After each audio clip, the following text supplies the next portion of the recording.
Olá, sejam todos bem-vindos a mais um episódio do nosso podcast Mulher que Pode Mais. Aqui a gente fala com mulheres que decidiram se posicionar com propósito e transformar ideias em impacto real. Meu nome é Patrícia Baraúna, eu sou empresária há mais de 20 anos e é um prazer ter você por aqui. Antes de apresentar a nossa convidada, eu quero pedir para você se inscrever no canal, ativar todas as notificações e deixar o seu like. Nesse vídeo é muito importante para a gente. Hoje o nosso podcast recebe uma mulher que decidiu parar de esperar e começar a construir. Vinda da área da saúde, ela entendeu que conhecimento só vira resultado quando encontra visão, coragem e execução. Desde 2019, vem liderando projetos que impactam milhares de profissionais e transforma especialistas técnicos em líderes de negócios reais. Marília não romantiza o sucesso, ela acredita em disciplina, decisão e mão na massa. Essa conversa é para mulheres que cansaram de se diminuir e estão prontas para assumir o seu próprio lugar. E agora é com vocês, Marília. Seja muito bem-vinda ao nosso podcast. Muito obrigada, Patrícia. Estou muito feliz de estar aqui. Muito obrigada pelo convite. E espero poder contribuir aí com o seu canal, né, e com todas as mulheres que o assistem. Me conta um pouquinho a sua história. Quando começou? Foi diretamente na área da saúde? Sim, eu me formei na área da saúde, mas nunca exerci. Eu estudei na USP aqui em São Paulo. Mas eu sempre gostei muito da área da saúde, mas não propriamente de atuar clinicamente. Então, no próprio estágio da faculdade, eu já vi que eu gostaria de atuar na saúde, mas mais como gestão em saúde, ou na parte comercial, como atuo hoje, mas não propriamente clinicando. Então, ali dentro da faculdade mesmo, eu já comecei a guiar os meus passos para estudos científicos e coisas mais na área da parte de administração hospitalar, enfim, fui indo para esse caminho que eu acho que tinha mais a ver comigo. Depois dali, eu comecei a entender que o empreendedorismo fazia parte da minha vida. Então, a minha família sempre foi muito empreendedora, não como profissão, meus pais são professores, mas por necessidade, né, de complemento de renda, acabaram indo para o empreendedorismo. Então, a vida toda eu tive por perto negócios, né? Então, eu vi que isso estava muito dentro de mim. Então, eu comecei a juntar todas essas peças, né, tanto da parte de gestão, porque todo mundo dizia que eu era uma líder nata, e de fato eu tenho muita habilidade, né, na liderança. E aí acabei encontrando nisso aí o rumo perfeito para tudo isso, mas fui para uma área tradicional, comecei na indústria farmacêutica, depois migrei para a indústria de equipamentos, então eu trabalhava na saúde mesmo como gestora de indústrias, né? Trabalhei até alguns anos atrás. E então a gente fazia esse contexto todo, então eu sempre convivi com muitos profissionais da saúde. E em paralelo também sim, eu sempre mantive ali o empreendedorismo vivo, sabe?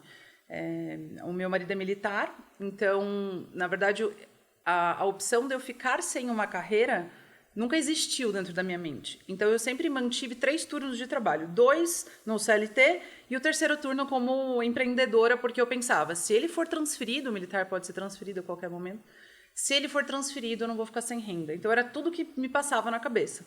Só que esse plano B acabou virando plano A, porque o empreendedorismo deu muito certo e acabei ficando só com isso. E teve algum choque de realidade que fez com que você falasse, não, agora eu tenho que seguir isso?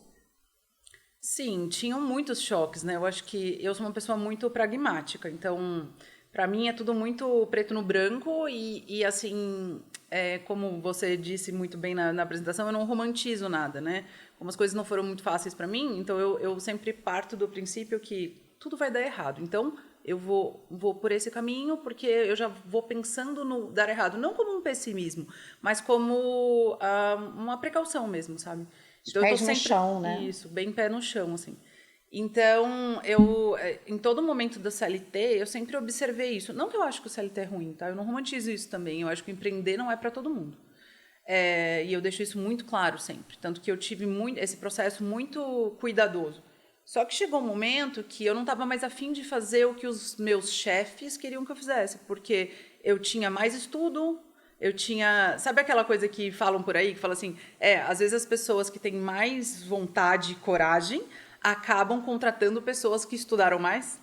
Então, a gente tinha muitos conflitos, mas eu sempre fui muito submissa aos meus líderes, né, os meus chefes. Sempre soube que os passos precisavam ser pequenos, e sempre tive muita humildade em relação a isso.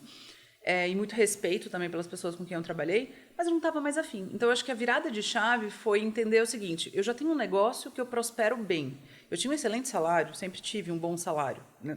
Não, recente, né? Não desde o início. Mas a minha empresa já fazia muito mais dinheiro do que eu ganhava na CLT. Então, assim, eu falava assim, não existe estabilidade, eu estou ficando doida, sabe? Isso é uma coisa, uma crença limitante que está me deixando não seguir, assim, sabe? E aí, eu acho que a grande virada de chave foi que eu entendi que eu não aguentava mais trabalhar 20 horas por dia, e também que eu tinha que escolher. Essa frase me marca muito, eu já até falei em outras entrevistas, que eu tive que escolher seguir o sonho do meu chefe ou o meu próprio sonho, porque eu tinha que desistir de alguma coisa, ou do CLT ou da minha empresa, porque os dois eu não conseguia mais. E aí eu desisti do dele, obviamente. Então eu achei mais seguro me manter no empreendedorismo, porque eu pensava, empreender é muito melhor, a minha empresa já está bem, eu vou conseguir tocar, eu não vou me mandar embora, porque a gente tem uma falsa percepção de estabilidade quando a gente pensa, mas eu estou empregado, existe um órgão regulamentador, quando na verdade isso é completamente abstrato, porque a pessoa pode acordar no dia seguinte e falar, não vou mais com a sua cara, vou te mandar embora. Não quero mais então, isso. O que é estabilidade? E a pessoa também pode falar, não quero mais isso, manda todo mundo embora, fecha o negócio. Nesse processo, teve alguma coisa que você precisou desaprender para poder realmente seguir? Desaprender, eu acho que eu tive que desaprender as crenças mesmo, assim, né? Eu acho que eu tive que desaprender também a seguir regras prontas. Sim. Eu acho que quando a gente passa a ser chefe de nós mesmos, né, como empreendedores, nós temos que ser muito mais disciplinados. Eu sou muito disciplinada. A organização faz parte de mim, eu sou muito metódica, diria até chata. Sou bastante assim, metódica mesmo, mas eu tive que ser mais. Porque também teve um contexto de que eu passei a trabalhar home office, né? Então, teve toda uma gestão que eu tive que ali lidar, né, com coisas novas, por exemplo, entender que eu estava em momentos de trabalho, não me sobrecarregar com coisas da casa, porque eu também sou mãe, sou esposa e tudo mais. Então, teve algumas coisas que eu tive ali que desaprender. E, principalmente, desaprender a acreditar no que as pessoas dizem para você acreditar, sabe? Eu acho que a gente tem uma voz que fica falando com a gente, que são coisas que a gente intrínsecas, né, que vem de dentro, culturais e tudo mais, mas também tem coisas que a gente ouve de pessoas perto da gente e que não faz ideia do contexto que você vive e acabam te influenciando nas suas decisões. Então foi todo um processo de construção. Eu digo que 2025 foi o melhor ano da minha vida. Acho que o ano que eu estive mais liberta para construir tudo do meu jeito, sabe? Foi construindo o caminho, né? Foi mudando as rotas. E aí acabou conseguindo realmente fazer aquilo que você queria, né? Chegou um momento. 2019 você já estava mais ciente quando você começa a transbordar, né, tudo isso. E 25 você já está consolidada e só o caminho para você estar se firmando mais. Acho que até com a gente mesmo, né? Sim, tem aquele processo de já se falar assim, nossa, eu consegui, essa é a minha história, esse é meu caminho e está tudo dando certo, está tudo no controle até agora. 2019 foi o ano que eu entendi que as coisas precisavam de um fundamento também do digital. Então, antes da pandemia estourar, parece que eu estava prevendo esse boom todo do digital ali, né, na pandemia, porque a gente já tinha preparado tudo isso em 2019. Então, eu vi que os profissionais da saúde, da estética, eles tinham uma dificuldade muito grande em entender a tecnologia que eu trabalhava na época. Então, foi quando a gente fundou os primeiros cursos ali, que foram um super sucesso na Hotmart, me levaram para tantos lugares. Mas depois os outros caminhos vieram, né? Eu acho que o empreendedorismo ele é muito adaptável, né? Você precisa estar sempre vendo novos lugares, se reciclando, né?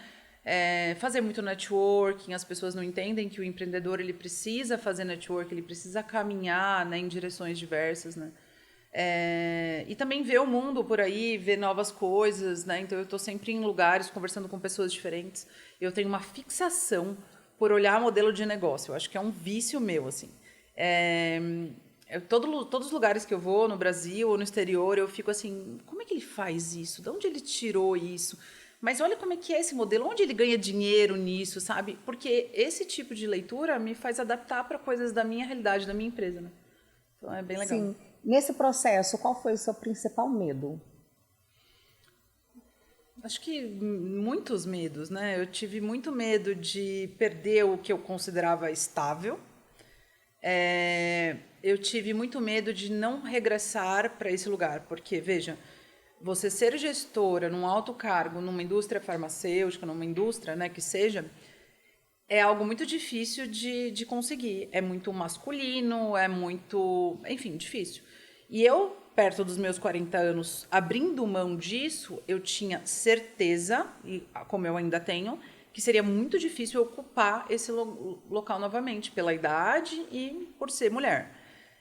Porque é um ambiente muito masculino. Então, eu sabia que era uma decisão definitiva. Então, eu tive muito medo do arrependimento. Mas, por incrível que pareça, eu nunca me arrependi. Foi, assim, uma certeza que eu acho que até Deus me deu essa força da hora certa, sabe assim? Que, nossa, eu fiquei tão feliz a cada dia. Eu tinha tanta certeza do que eu estava fazendo, sabe? Que foi uma coisa impressionante. Então, assim, a próxima pergunta é exatamente isso que você está falando, do que você enxergou antes, vem a pandemia, você já estava num processo de mudança, mas qual foi o ponto principal que você enxergou ali para poder estar nessa virada toda? Do empreendedorismo, você diz? Eu acho que assim, o principal ponto não era o que eu ia empreender, mas que eu precisava empreender. Então, como eu disse, a questão de ter uma renda, né? Que eu pudesse trabalhar de qualquer lugar e tal. Eu sempre tive isso muito na minha cabeça, sabe? Eu fiz a minha primeira viagem internacional em 2014.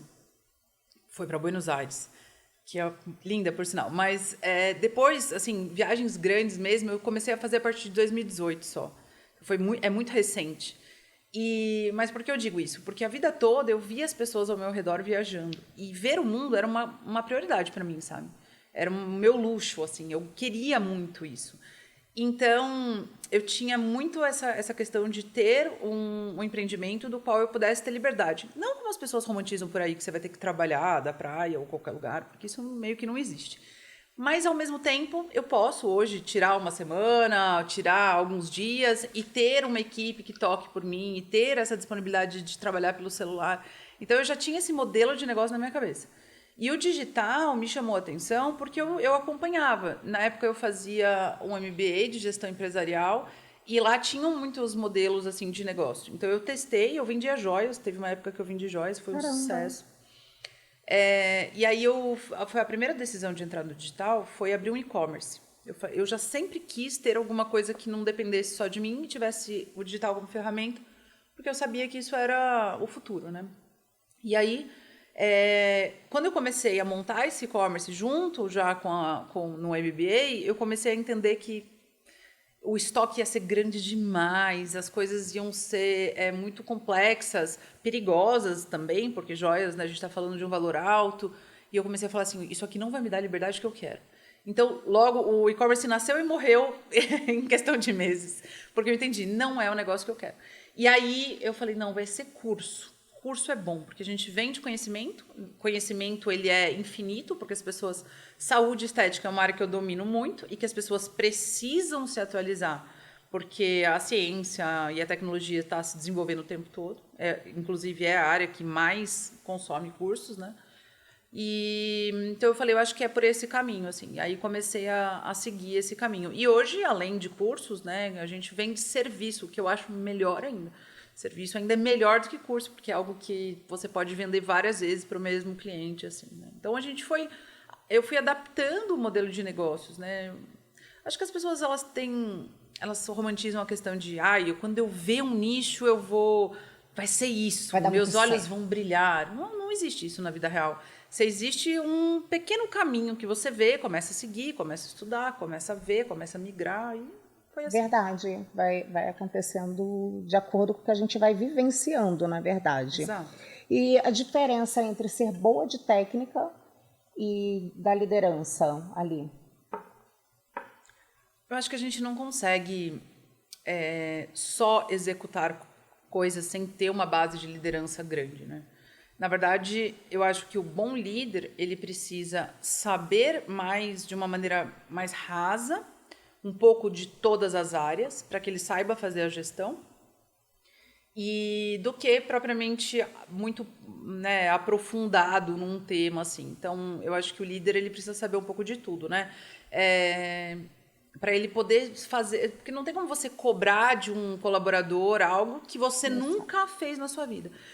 Tem uma analogia que eu gosto muito de usar em aula, que é a questão de qual casa que a faxineira trabalha melhor? A da dona de casa, que sabe fazer a faxina como ninguém, ou a da madame que nunca pegou numa vassoura? É claro que a faxineira trabalha melhor na casa da dona de casa, né? Inclusive até foge às vezes da dona de casa que sabe de fato fazer. Porque é aquilo, né? Se você sabe fazer, você sabe cobrar, na medida certa também, né? Antes de vir para cá, inclusive, estava mandando mensagem hoje para minha faxineira, que eu estou com visita em casa, e eu falando, olha, não se preocupa, vai estar uma confusão de gente, faz o que der, justamente porque eu sei limpar uma casa, e eu sei que com um monte de gente dentro de casa é impossível fazer uma faxina competente. Então, enfim, eu acho que a gestão ela tem muito mais a ver do que com entender a outra área e as complexidades da área e até um pouco do que você ser muito bom tecnicamente numa coisa e ser aquele ditador de regras só, mas ele não faz ideia do que está sendo feito ali. Uma dica que você daria para profissionais que eles só focam ali na parte técnica. Eu vejo muitos profissionais hoje que só ficam numa área, não tem essa visão. Eu queria entender, assim, na sua visão, como nesse caso, o que você diria para um profissional que só está ali focado na parte técnica, focado dentro do consultório e ainda reclama que não sabe como que vai trazer mais clientes a não ser no boca a boca? Eu acho engraçado que assim, lutou-se tanto na saúde e na estética para ter uma multidisciplinariedade, para todas as áreas estarem incluídas e tal, mas os próprios profissionais, eles não são multidisciplinares na micro área deles, né? Então, digamos, você acha que você só como uma esteticista, você tem que trabalhar só ali, você tem que fazer cursos só daquilo, tá, mas na sua visão ao redor, as pessoas estão aprendendo marketing, estão aprendendo gestão, então assim, eu acho que a grande dica é você fazer ali um compilado das competências que você não tem. A gente tenta ficar cada vez melhor na área que a gente já sabe. Por que a gente faz isso? Porque o ser humano ele tende a ir para o lado confortável. Qual é a minha zona de conforto? É ser cada vez melhor no que eu já sou bom. Sim. Porque daí o seu ego é melhorado, porque a sua capacidade técnica é melhorada, você gosta de dizer que você é o melhor daquilo. Só que, na verdade, o que está te faltando para concorrer no mercado não é só a parte que você já faz bem, mas outras habilidades que você não tem nada e você é muito ruim. Porque é desconfortável a gente estudar o que a gente não sabe. Esse ano, por exemplo, a minha meta é falar espanhol fluente, mas não portunhol, espanhol, porque eu quero palestrar fora do país com um espanhol muito bom. Eu tô enrolando isso pra caramba. Por quê? O portunhol tá bom. Sair da sua... Porque é uma zona chata. Eu prefiro estudar coisas que eu gosto. Então, assim, a gente tem isso, né? Então, a minha dica é esqueça em 2026 do que você é bom já, né? Você já fez muitos cursos, etc. Mantenha. Agora, vamos fazer um pouco do que você não sabe? Então, vamos entrar num curso de marketing, vamos entender um pouco mais de vendas, porque as pessoas têm muito preconceito com venda, né? Medo e preconceito também. Medo e preconceito. E por muitos motivos, né? A venda, ela é vista, né, com essa questão pejorativa desde que o mundo é mundo, né? Porque a venda, ela é remetida, né? Os vendedores eram pessoas de classe social mais baixa. A gente tem esse pavor desse vendedor chato. Então, a gente tem... e também outros fatores, né? Como religiosos, por exemplo, que antigamente os votos de pobreza... Eles tinham a questão ali de trazer a pessoa humilde, então achava-se bom pessoas que eram muito humildes, simples. Então o dinheiro, a venda, ela sempre foi complexa no nosso entendimento. Questões políticas também, onde, né, às vezes as questões de desigualdade no nosso país faz as pessoas entenderem que buscar dinheiro é ganancioso, é ruim. Então, assim, tem um monte de preconceitos ligados à venda que a gente precisa tirar esse estereótipo, para a gente entender que vender é maravilhoso. Quando me perguntam o que você é, antes de falar eu sou empresária ou qualquer coisa de formação, eu falo eu sou vendedora. E ser vendedor é muito bom, porque a gente se vende o tempo todo. Sim. Eu tô aqui vendendo a minha história para você, Sim. você tá aqui vendendo o seu programa, entendeu? Sim. Para as pessoas. A venda, ela não é só uma questão de dinheiro, mas de interesse. Quando a gente pensa assim, a venda se torna muito mais uma troca de benefício, mesmo que seja por prata, do que de fato algo que é ruim. Então, assim, por que você vai me dar o seu dinheiro? Por que você quer ser o meu cliente? Qual é o benefício que eu vou te dar? Sim. Então, a gente focar muito mais nessa questão do que, de fato, só ali na questão da venda, né? Então, eu acho que tem muita dificuldade, até mesmo no caso de contratação, né, da nossa área da saúde, quando você tem o seu próprio empreendedorismo, a sua clínica, eu vou contratar, a pessoa vai pegar todas as técnicas e já vai sair aplicando, e a pessoa acaba não crescendo com esse tipo de visão, a forma de contratação, né? Muitos profissionais querem uma pessoa que seja totalmente produtiva, que venda, que faça, mas quer que seja CLT, uma pessoa mais produtiva, que vai fazer mais proativa, muitas vezes vai querer o seu próprio negócio, então impede esse andamento melhor da relação e crescimento. Então vejo muito isso. Hoje, o que você faria de diferente na sua carreira? Eu acho que muitas coisas. Eu acho que por eu ser muito pé no chão, eu acho que eu ousei pouco, sabe? Eu poderia ter mais rapidamente ousado mais, investido mais, né? Mas o dinheiro sempre foi algo difícil para eu conquistar. Então, assim, eu tinha um certo apego, não ao dinheiro, mas assim, eu tive um pouco de conservadorismo, sim, né? Como empreendedora, porque eu tinha muito medo. Tanto que a minha empresa sempre foi muito saudável, graças a Deus, mas poderia ter arriscado um pouco mais. Eu acho que isso eu faria diferente, sabe? Eu acho que a gente tem que arriscar mais. Hoje eu estou muito mais solta para arriscar. Mas também você tem que fazer isso no tempo certo, né? Porque também eu vejo gente metendo os pés pelas mãos, né? Então, assim, ao mesmo tempo que eu me arrependo, eu falo, não, eu acho que eu fiz o que tinha que ser feito na hora, porque eu estava me sentindo segura. Porque também eu não queria aquela sensação, sei lá, arriscar algo que fosse muito grande para mim e aí eu perder a noite de sono, sabe? Então, assim, eu fui andando numa coisa mais segura e isso eu acho que acabou demorando um pouco mais para chegar onde eu queria, né? Então, eu acho que eu teria também entendido essa visão de que o CLT era uma furada para mim muito antes. Também me arrependo disso, mas também acho que foi um processo que emocionalmente teve o tempo correto, sabe? Mas eu acho que as pessoas elas têm que descer um pouco do salto, sabe, Patrícia? Eu vejo os profissionais hoje que querem só dar close. Então, assim, as clínicas vazias, mas eles querem mostrar que estão bem, etc. Eu acho que a humildade empreendendo é tão bom. Então, quando eu vendia joia, eu não tinha a menor vergonha, assim, não. O meu filho mais velho sempre estudou numa escola que é bastante elitizada, assim. E eu fazia caixinha de joia, eu levava para todas as pessoas da porta, um monte de... Se alguém vê aqui dessa época, pode comentar aí que já recebeu chamava de joia box. Eu mandava para todo mundo, para as pessoas que, nossa, fazia amizade com as mulheradas na porta da enfim, escola. Eu fazia o que precisava ser feito, sabe? Eu sabia onde eu queria chegar, então não me importava o que os outros achariam de mim. Eu não tinha necessidade, e como não tenho até hoje, de manter algo ou manter um status. Eu me canso até disso, sabe? Eu sou bem assim. Esse meio digital tem muito isso, né? E eu fico muita assim, que preguiça. Esses dias a gente tava tomando uma cerveja com os amigos e meu amigo me zoando, né? E falando assim, não sei o que lá, porque é amiga famosa, brincando assim comigo, porque eles me zoam. E aí eu falei assim, o problema desse meu mundo é que você tem que fingir coisas que você não tá afim de fingir, ou pelo menos exacerbar, quanto na verdade eu só quero trabalhar de metade de pijama, porque a maior parte do tempo eu trabalho metade de pijama e metade arrumada, comer lanche de carrinho e viajar para onde eu quiser. Eu brincava com meu amigo. A sua ostentação é viajar. É a minha ostentação. Eu adoro. Tá com a sua família, com seus filhos, viajar. Eu tenho um pensamento de dinheiro, é o seguinte, dinheiro para mim, ele tem que trazer liberdade, mas não liberdade para eu comprar o que eu quiser, ele tem que ter liberdade de liquidez. Então, a partir do momento que todo o dinheiro que eu ganho, eu deixo ele mobilizado em bolsa cara, em carro muito caro ou em uma mansão, você deixou aquele dinheiro ali sem conseguir movimentar, né?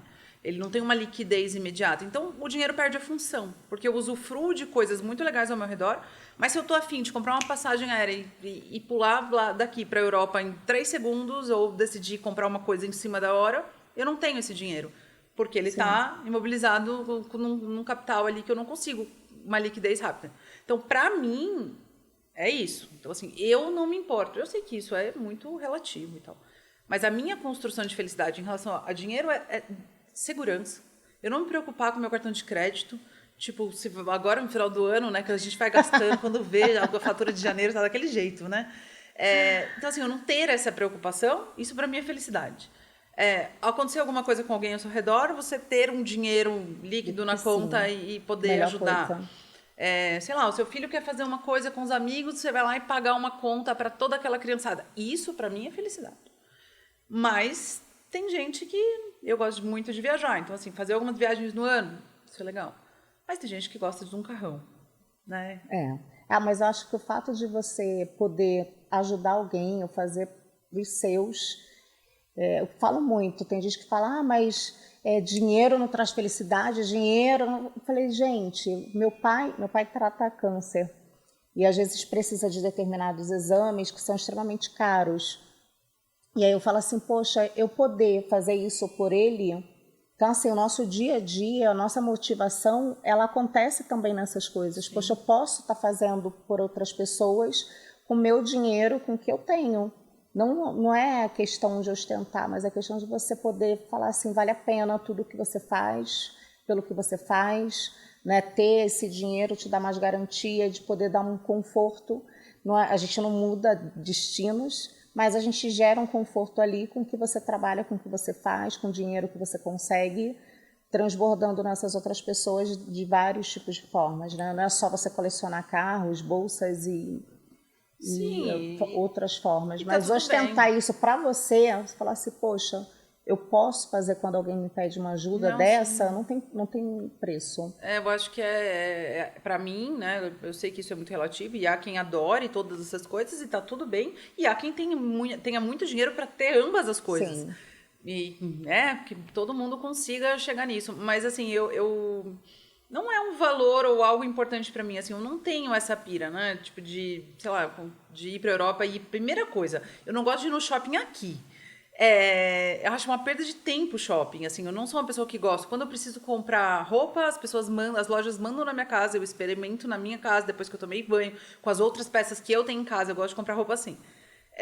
Então, assim, eu não perco um minuto da minha viagem em loja. Não existe essa possibilidade, a não ser que seja loja de comida, os mercados. Então, não é algo importante para mim, mas tudo bem. A grande questão é que hoje a gente tem um mercado digital muito brutal. E as pessoas que não entendem como funciona o bastidor de uma narrativa digital, de um desenvolvimento de curso, né, das CPLs, né, que são os conteúdos pré-lançamento, onde a gente trabalha o psicológico ali das pessoas. As pessoas que não sabem desse bastidor, elas acabam criando falsas comparações da própria vida, né? E isso é muito perigoso. Sim. Então, assim...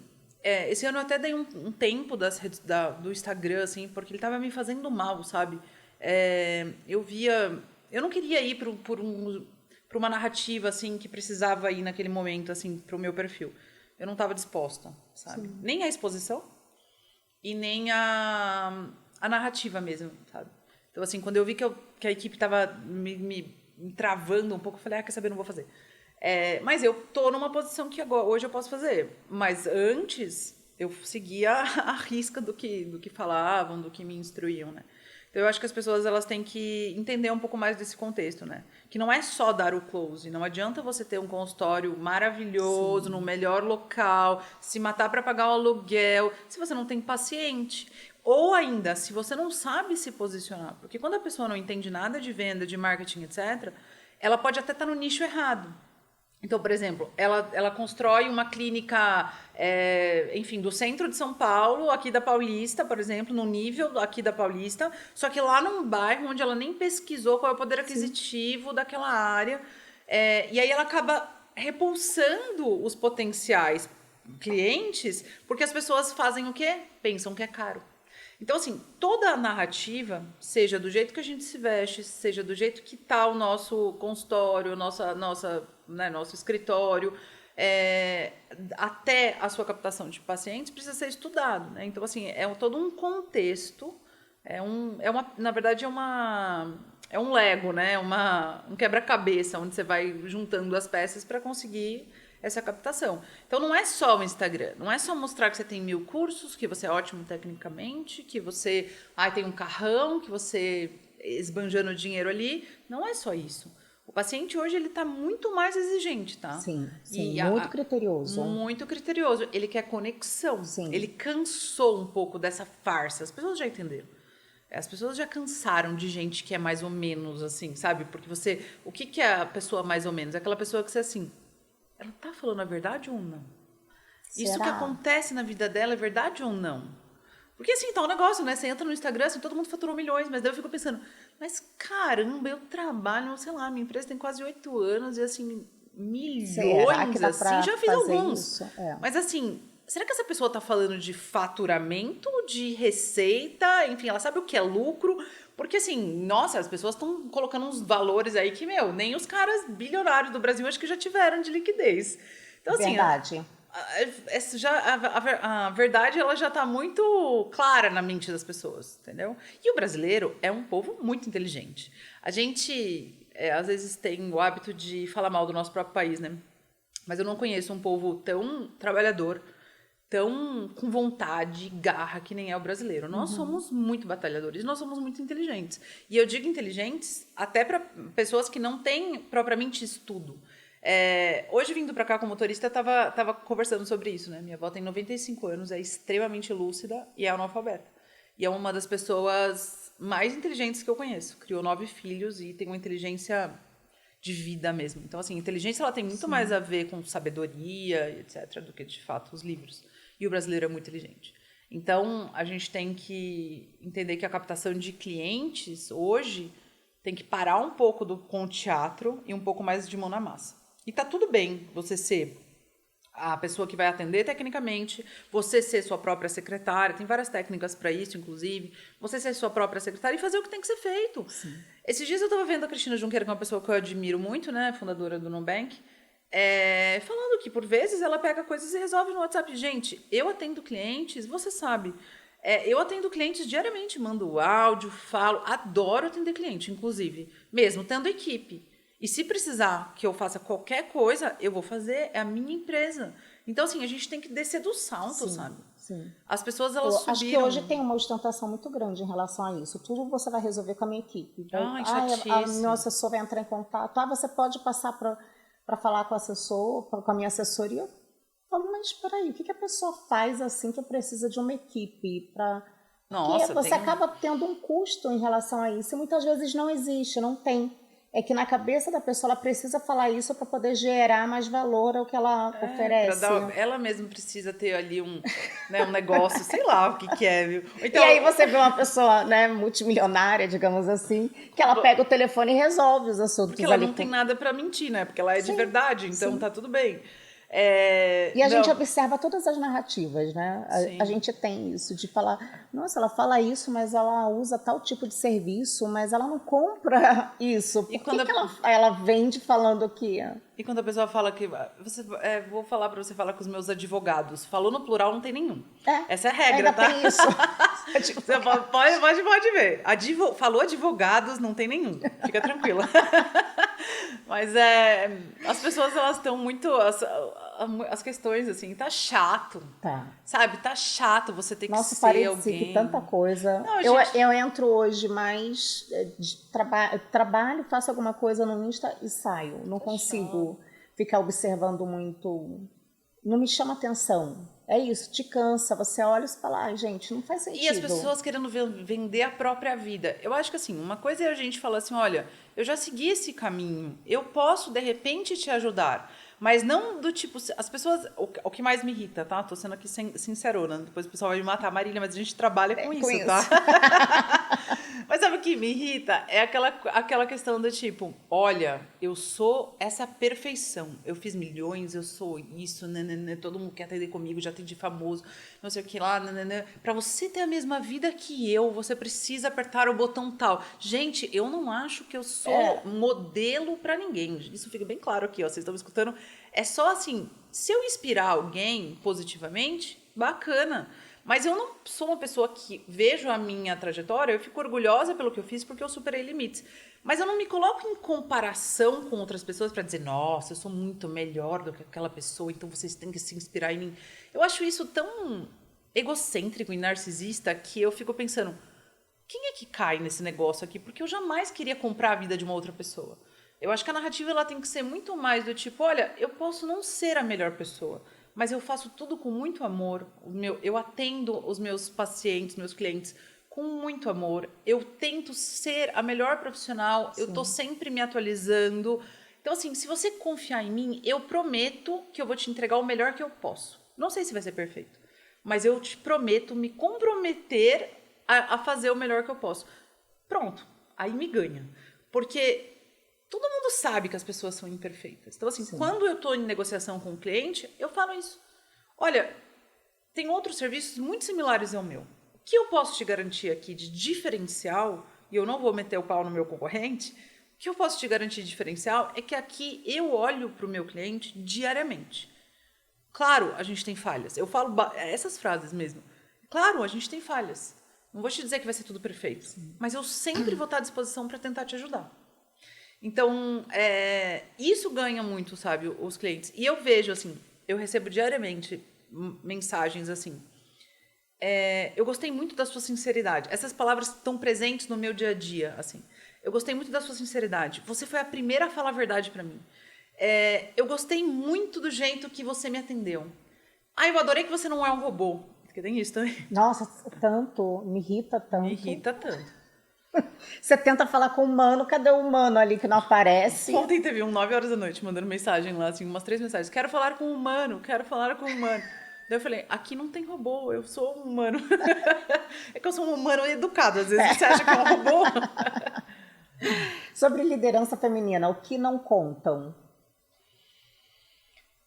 É muito mais difícil para a mulher. Mas não numa posição de vitimização e falar, meu Deus, eu não sou dessas. Mas é muito mais difícil para a mulher. Eu acho que a gente, às vezes precisa se impor mais do que deveria. Acho que a gente tem que entender os pratos que a gente tem que deixar cair. Para a mulher nunca vai ser como para o homem, que a gente sai de casa, meu sonho, bota uma gravata e um terno e só vai. Se tem algum problema com o filho, a mulher que vai resolver. Se tem um problema, ninguém conseguiu falar com o homem, tá tudo bem, porque com a mulher vai conseguir falar. Agora, quando a gente sai de casa e a gente que bota a gravata, e a gente leva junto a gestão da casa, dos filhos, do próprio marido, que não sabe cuidar dele mesmo, e de uma colaboradora, de uma faxineira, de uma empregada, enfim, a gente leva tudo isso junto. Então, é muito difícil pra gente. Então, eu não acho que a gente tem que se impor. Eu acho que não vai adiantar muito, a minha visão. Eu acho que não tem como a gente ser homem. Eu acho que isso está muito claro para a gente. Né? Eu não acho que mulheres têm que perderem a sua energia feminina e tentarem ocupar um lugar que não é dela. A gente vai sentir falta de fazer gestão da casa, a gente vai se sentir culpado se a gente não cuidar dos nossos filhos adequadamente. Então, eu acho que esse lugar não nos pertence, da gente se impor a ponto de falar agora você que vai ser o dono de casa e você que vai cuidar disso. Mulher não consegue fazer isso. Então, ao invés da gente romantizar esse lugar que a gente nunca vai conseguir chegar, eu gosto mais da ideia da gente entender. Não dá para fazer tudo. Então, você não vai conseguir... Eu não consigo. Eu me dói isso às vezes, tá? Não vou dizer que não. Me dói às vezes pensar, cara, se eu fosse homem, eu tava agora num lugar muito maior do que eu tô. Mas eu não posso. Eu sou mulher. Então, vou crescer à medida do possível, mas eu também tenho que cuidar dos meus filhos, eu também tenho que cuidar das minhas funcionários, eu também tenho que cuidar da minha casa, porque eu sou mulher. Então, aceitar isso é a melhor forma. Hoje é o dia que o prato da casa vai cair. Por quê? Porque eu estou no trabalho. Amanhã vai ser o dia que o prato do trabalho e os clientes vão cair, porque eu vou estar com a minha família. Então, eu acho que eu cheguei nesse equilíbrio, onde eu entendi, tá, tudo eu não posso ter.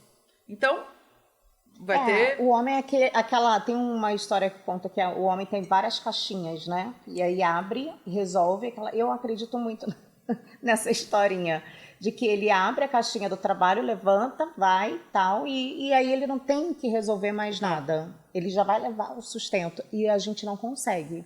A gente está com todas as caixinhas abertas e vai tentando ali trabalhar com todas.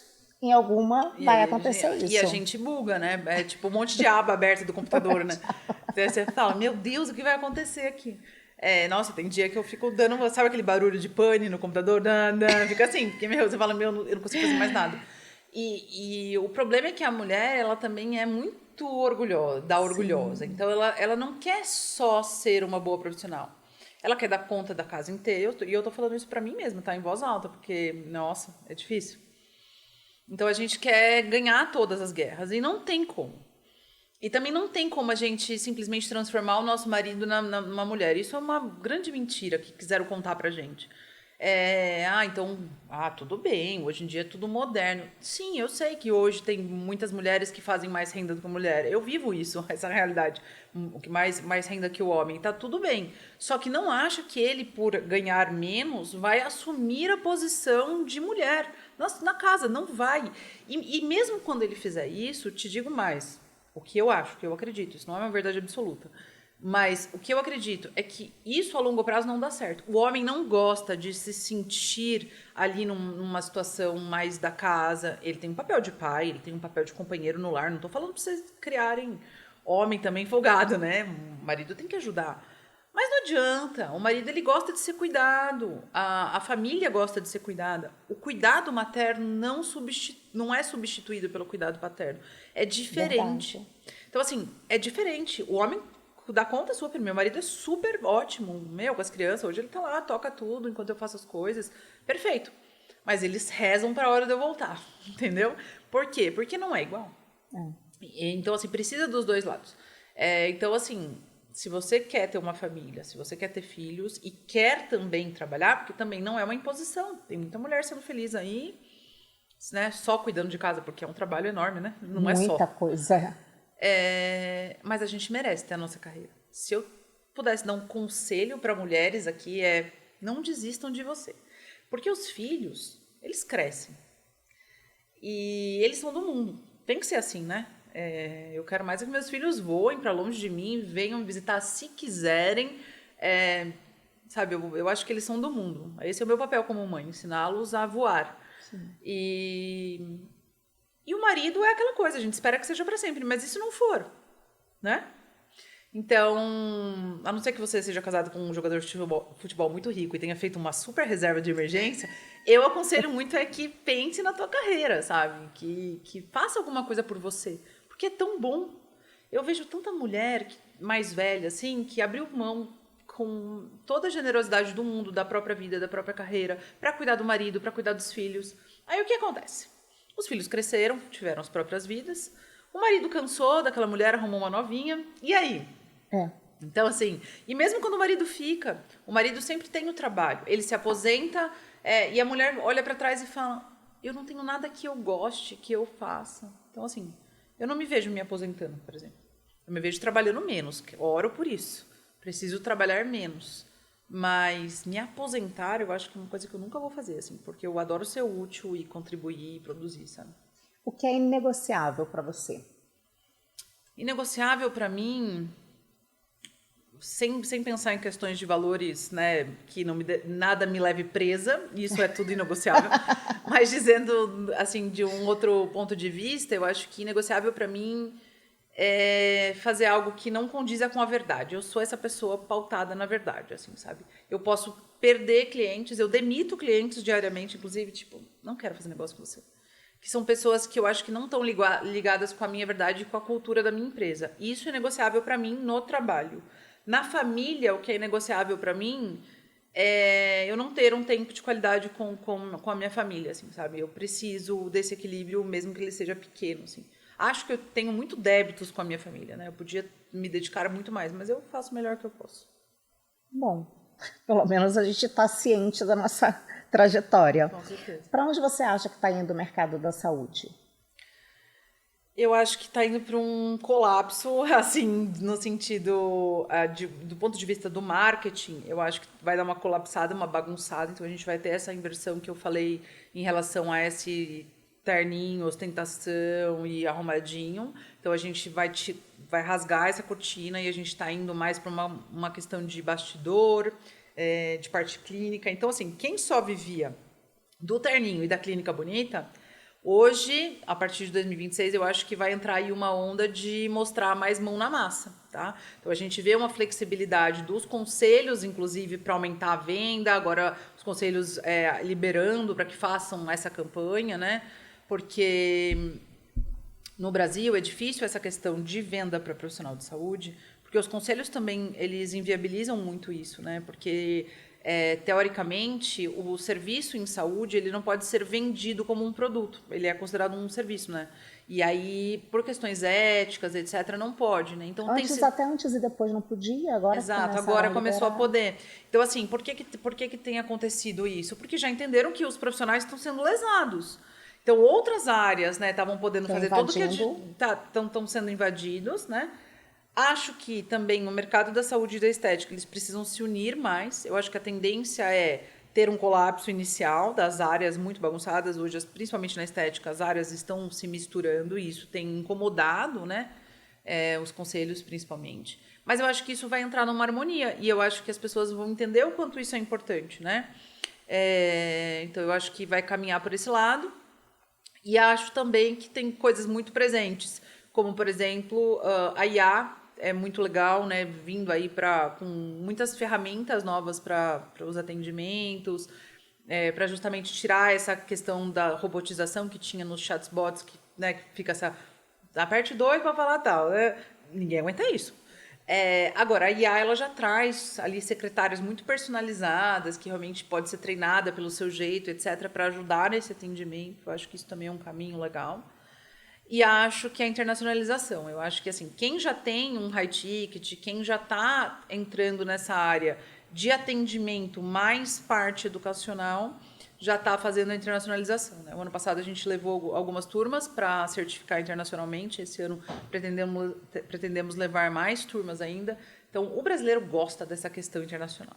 Então, eu acho que isso também é uma tendência. Sim, faz muita diferença. Como paciente, você está vendo um profissional que você vai lá e ela está se atualizando nos maiores lugares, nos lugares que tem mais possibilidades para trazer para ela. Eu acho que é um diferencial enorme que a gente precisa olhar para isso também. E vai por época, porque eu acho que em 2015 isso estava muito forte. Até tem umas 2 pessoas que trabalhavam muito na parte da Europa, levando profissionais para poder estar se certificando lá. E fazia uma grande diferença, né, dos profissionais ali que eram atualizados com formação no exterior, principalmente europeia. E deu uma parada e eu acho que agora começa a voltar. Muitos profissionais acabaram indo para a área de docência internacional, que faz também tem um grande diferencial, mas a maioria acaba deixando de lado os atendimentos da clínica, né? Acabam indo para a parte de docência e ficando ali. E hoje, no caso de mulheres, das mulheres que precisam começar a fazer, o que elas precisam fazer agora nesse mercado? O que você acha aqui? De atendimento, você diz? De melhorar assim, a área? Eu acho que a questão da autoridade é legal dar uma analisada. Como está a sua autoridade? Não no sentido de parecer rica, famosa e etc. Mas assim, ter um Instagram organizado, isso é o básico, eu não vou nem falar sobre isso, mas tem que ter um Instagram organizado. O Instagram hoje ele funciona como um catálogo, então assim, todo profissional da estética tem que ter ali um Instagram muito bem desenhado, né? Isso não precisa incluir coisas super luxuosas e nem fotos de IA. Isso pode incluir dia a dia, a sua rotina, o carinho que você tem pelo atendimento aos seus clientes, as suas experiências, as suas formações, então tudo isso é importante. Acho que buscar uma formação internacional é legal, eu acho que isso de fato tem abrido portas, né? Eu tenho trabalhado com isso, então eu tenho visto que os pacientes, principalmente os high tickets, eles têm ido nessa direção de quem tem formações no exterior. E também acredito bastante na força da comunidade. Então, assim, trabalhar bastante os seus micronichos. Porque, às vezes, vocês estão tão preocupados com o Instagram, e aí falando para o Brasil inteiro, mas vocês não entendem que vocês têm uma limitação geográfica. Então, assim, vamos fazer um patrocinado para a região, né? Vamos entrar nos grupos de condomínio, vamos entrar nos grupos da escola e divulguem o trabalho de vocês. Gente, eu me divulgo o tempo inteiro. Olha, eu tenho um negócio aqui que eu posso te ajudar. Gente, eu tô num churrasco, eu tô dando uns cartãozinhos, assim, ó. A vida toda. Por quê? Porque eu sou o meu cartão de visita. Então, assim, se eu não defender o meu negócio, se eu não vestir a camisa do meu negócio, quem vai? Sim. Então, assim, fala com a minha secretária, com a minha equipe. Não, gente, fala você do teu trabalho. Então, assim, isso me irrita um pouco, assim, da falta de vestir a camisa dos profissionais mesmo, né? Criou-se tanto uma pompa de que você tem que ter todo um monte de gente que nem existe, que vocês pararam, assim, de falar de vocês mesmos. Então, assim, você está num lugar, você está falando com uma mulher, você tem como fazer algum procedimento nela? Fale, venda, faça. Nossa, quantas vezes eu já fui pega também, comprei procedimentos. Você tá lá no churrasco e tal, daí já tem uma pessoa olhando, olha, podia fazer um negocinho aqui. Vamos já então pensou? Quando? Terça? Na hora eu topo. Nossa, a pessoa me convenceu ali, ela já leu a minha cara, já falou, ótimo, eu nem precisei nem passar em consulta. Então, a avaliação foi ali mesmo no churrasco.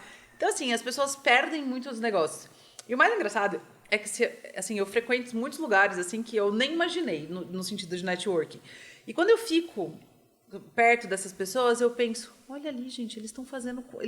os caras, assim, com muito dinheiro, numa posição já de muito sucesso, e eles estão o tempo todo fazendo um negócio. Entendeu? E aí você com vergonha de vender a tua limpeza de pele, de vender as suas coisas, de vender os seus preenchimentos e tal, porque você tem vergonha, porque você tem que manter o status. E a galera entregando o cartãozinho ali, sendo bilionário. E aí eu fico, olha... as pessoas não fazem ideia do que elas querem. Elas imaginam que o caminho do sucesso é esse e estão tentando pegar um atalho. Verdade. Então, assim, o que eu indico muito para os meus mentorados, alunos, clientes, enfim, a gente tem que olhar o próximo degrau. Porque quando a gente olha o topo da escada, é uma coisa intangível. Então, assim, não adianta eu olhar um cara que eu nunca vou acessar ou está muito longe de mim. Mas eu posso dar a mão para uma pessoa que está num degrau acima na escada, sabe? Porque fica tangível. Porque daí eu falo, esse degrauzinho eu consigo. Aí depois você sobe mais um, esse eu consigo. Então, aí quando você vê, você já está quase no topo da escada. Então aconteceu muito isso comigo. Eu sempre fui assim. E eu continuo sendo assim. Eu tenho tanto pé no chão que às vezes eu até sou humilde demais nas coisas. Porque eu falava, isso aí eu devia ter me dado uma carteirada.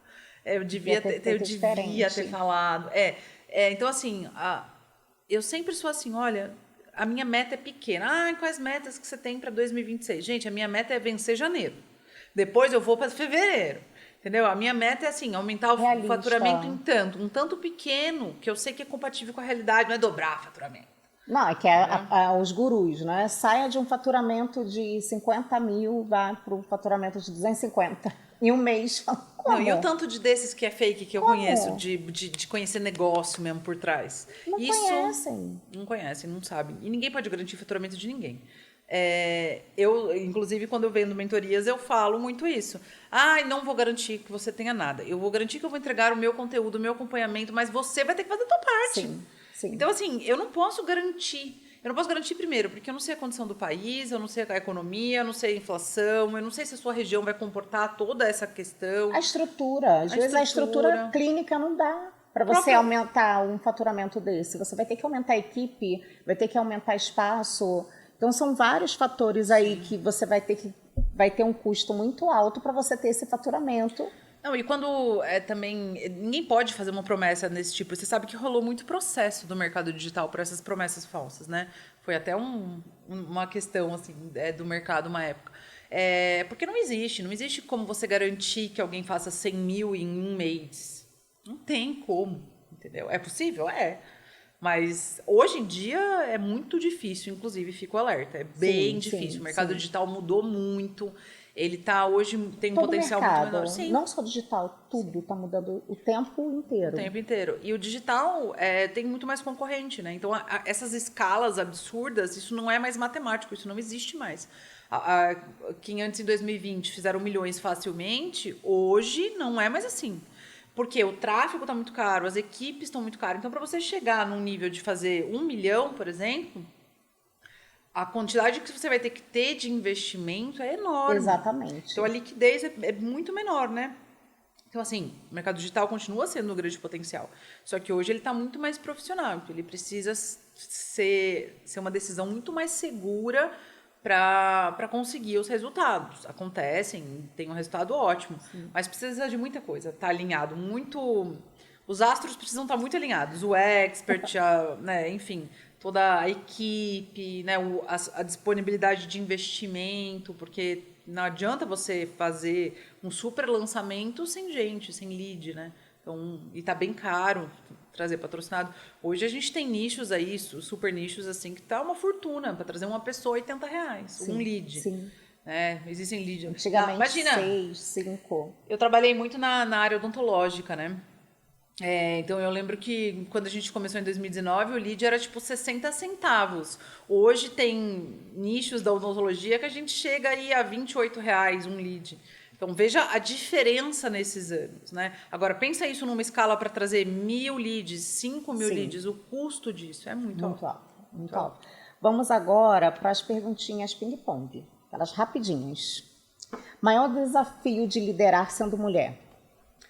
A dupla jornada, sendo mãe, etc. Uma crença que precisou quebrar? Que estabilidade não existe, né? Ótima. Uma decisão que mudou a sua trajetória? Sair do CLT. Verdade. O que diria para uma mulher que ainda tem medo? Tente gerir esse medo de uma forma mais inteligente. Não que ele não vá desaparecer, né? Mas tenta encarar ele de uma forma mais pragmática, separando os medos, assim. Complete a frase. Uma mulher líder precisa aprender a... deixar os pratos caírem. Ótimo, gente. Olha, ficamos hoje com essa entrevista maravilhosa da Marília. Qual o recado final, uma dica que você gostaria de deixar aqui para os nossos seguidores, espectadores? Eu acho que a gente tem que acreditar na gente, mas também acreditar bastante no que a gente vê ao nosso redor, de uma forma genuína, né? Ouvir o nosso coração mais do que os nossos olhos, para que a gente não faça uma comparação com a vida alheia de uma forma errada e que gere insatisfação e que faça a gente não valorizar os nossos próprios feitos, né? Eu acho que a gente tem que ser mais generosa conosco mesma, entendendo que é muito bom o que a gente faz também, porque às vezes não é o que o outro fez, mas é o pequeno passo que você deu hoje, que você vai dar amanhã, que você vai dar em uma semana. Então, faça menos metas inalcançáveis e se contente com seus progressos assim diários, né? Eu acho que isso é bem importante. É isso, obrigada, Marília. Eu que agradeço, foi uma delícia. Ai, que bom, passou rápido, não foi? Foi, a gente podia bater mais umas 3 horas de papo. Gente, olha, fica por aí, não se esqueça de se inscrever no canal, ativar as notificações, porque isso tudo aqui só faz sentido se você estiver aqui participando e assistindo, tá bom? É isso, até o próximo episódio.